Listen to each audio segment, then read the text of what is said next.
అంబేద్కర్ వర్ధంతి పురస్కరించుకొని మహబూబ్నగర్ జిల్లా కేంద్రంలోని అంబేద్కర్ విగ్రహానికి బుధవారం ఎమ్మెల్యే ఎన్ఎం శ్రీనివాసరెడ్డి పూలమాల వేసి నివాళులర్పించారు.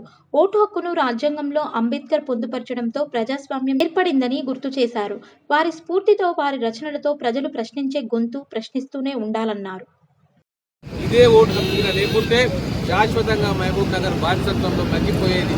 కానీ వారిచ్చిన స్ఫూర్తి, వారి ప్రేరణ ఈరోజు పూర్తిగా తీసుకొని ఈరోజు సమస్త ప్రజానీకము ఒక మార్పు కోసం ఈరోజు ప్రభుత్వాన్ని పడగొట్టి ఒక దుర్మార్గపు అరాచక పాలన అంతం చేసి ఒక ప్రజాస్వామిక పాలనకు పునాది వేసింది.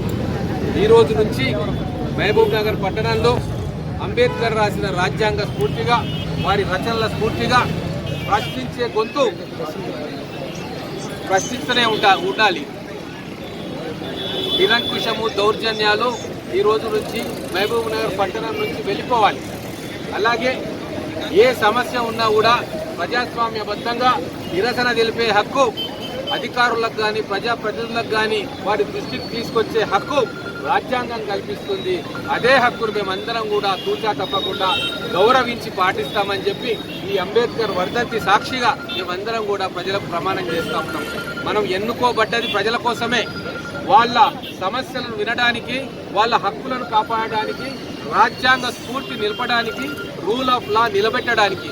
కాబట్టి మనం అందరం కూడా మళ్ళీ ఒకసారి అధికారులు కావచ్చు, ప్రజాప్రతినిధులు కావచ్చు, అలాగే జర్నలిస్టులు కావచ్చు, మీడియా కావచ్చు, ప్రజా సంఘాలు, కుల సంఘాలు అంబేద్కర్ గారి స్ఫూర్తిని మహబూబ్ నగర్ నియోజకవర్గంలో ఈ 5 సంవత్సరాలు కొనసాగించాలి. ప్రతి సమస్యకు పరిష్కారం ఉంటుంది.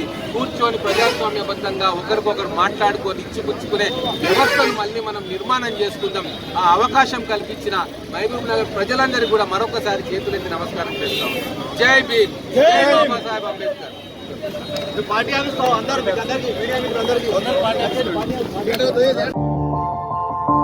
మా ఛానల్ని లైక్ చేయండి, షేర్ చేయండి, సబ్స్క్రైబ్ చేయండి.